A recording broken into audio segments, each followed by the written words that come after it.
Les communes de Saint-Sauveur-en-Rue et Burdignes accueilleront-elles les 10 éoliennes de 125 mètres de haut sur les crêtes forestières du massif de Taillard sur le site protégé du parc naturel du Pilat?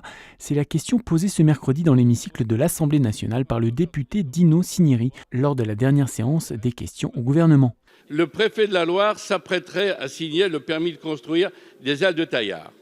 Très franchement, monsieur le ministre, on ne voit pas l'intérêt de mettre des procédures en place autour des installations classées pour la protection de l'environnement, de solliciter dans ce cadre les acteurs institutionnels et administratifs pour finalement ne pas prendre en compte leur avis et décider seuls alors que ces territoires sont normalement protégés en raison de leur richesse paysagère ou patrimoniale. Je trouve inacceptable le fait que malgré tous ces avis défavorables, on soit dans l'obligation aujourd'hui de signer un permis de construire. Et le préfet, je sais qu'il est dans l'obligation, si le ministre l'impose, de signer ce permis. Mais nous n'en resterons pas là, nous irons au tribunal administratif. Je suis rassuré du fait que Sébastien Lecornu, le ministre, m'a donné raison.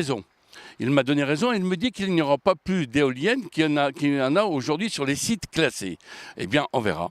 Depuis la fin de l'enquête publique en mai 2017, le commissaire enquêteur a remis un avis favorable, assorti de 4 réserves, mais 2 associations militent sur le terrain pour que ce projet ne voie jamais le jour. Mais s'il l'accorde, il faudra quand même qu'il argumente sur le fait qu'il ne prend pas en compte les 4 réserves majeures que le commissaire enquêteur de l'enquête publique avait donné, c'est-à-dire des réserves sur les études acoustiques incomplètes, des réserves sur le fait que le type d'éolienne à installer n'était pas défini. La troisième était une réserve sur la vulnérabilité de la ressource en eau, qui met en jeu donc l'approvisionnement des captages et des sources individuelles. Et enfin, quatrième réserve, c'était plutôt la proposition de mise en place d'un comité de suivi pour répondre aux inquiétudes des riverains sur la qualité de l'eau, les bruits. Et dans les bruits, il y a la question des basses fréquences et des infrasons.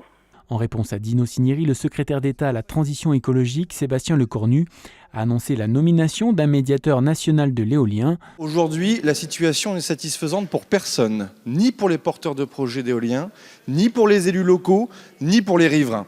C'est pour ça que cette majorité a choisi de s'engager dans une voie de libération des freins inutiles pour l'éolien. À titre d'exemple, par exemple, la réforme des procédures pour le repowering, le changement de technologie, qui permet d'ailleurs bien souvent d'apporter des réponses sur les problèmes de bruit.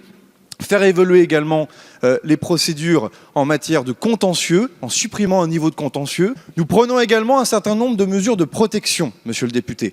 Déjà, nous maintenons l'avis conforme des architectes des bâtiments de France, du ministère de la Culture, dans les propositions que nous formulons. Nous maintenons également les règles applicables aux sites classés. Il n'y aura pas plus d'éoliennes demain, monsieur le député, dans les sites classés, dans les grands sites, qu'il n'y en a aujourd'hui. Les acteurs du dossier espèrent désormais que la décision du préfet de la Loire soit prise avant la fin du premier semestre 2018.